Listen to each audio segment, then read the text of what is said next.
И последнее. 267 красных шаров запустили в небо накануне в Якутске. Именно столько человек умерло в республике от СПИДа. Подобные акции проходят ежегодно, каждое третье воскресенье мая. Тему продолжит Розалия Борисова. Уже несколько лет подряд Виталий с друзьями в третье воскресенье мая приходят на День памяти умерших от СПИДа. Молодой человек всегда запускает в небо красный шар и по традиции сдает анализ крови. Я уже здесь во всем мире. четвертый год подряд хожу, четвертый год подряд сдаю. Раз быть удостоверенным в том, что я не являюсь ВИЧ-положительным, это раз.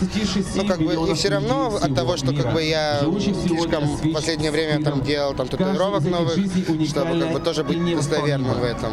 В этот день каждый желающий мог сдать анализ крови на определение ВИЧ-статуса. По словам организаторов, желающих с каждым годом становится больше. Активное участие принимает молодежь. Активно проходит каждый год. Много людей собирается.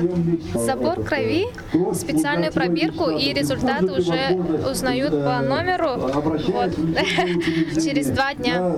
И если что, им сообщают, и проводится профилактическая работа или лечение, если выявлено. По республике сегодня почти у 2000 людей обнаружена ВИЧ-инфекция. Чаще всего болезнь передается половым путем. На втором месте внутривенный, то есть наркотический. Число заболевших с каждым годом только растет.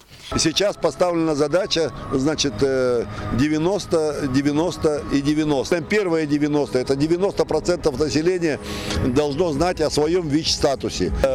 Вторая 90 – это 90 из тех, кто узнает о своем ВИЧ-статусе больных, 90% должны из них получать лечение. И третья 90 – 90% из получающих должны дать вирусный ответ. Эта программа должна помочь сократить число заболевших. Ранняя диагностика и своевременное лечение могут спасти не одну жизнь.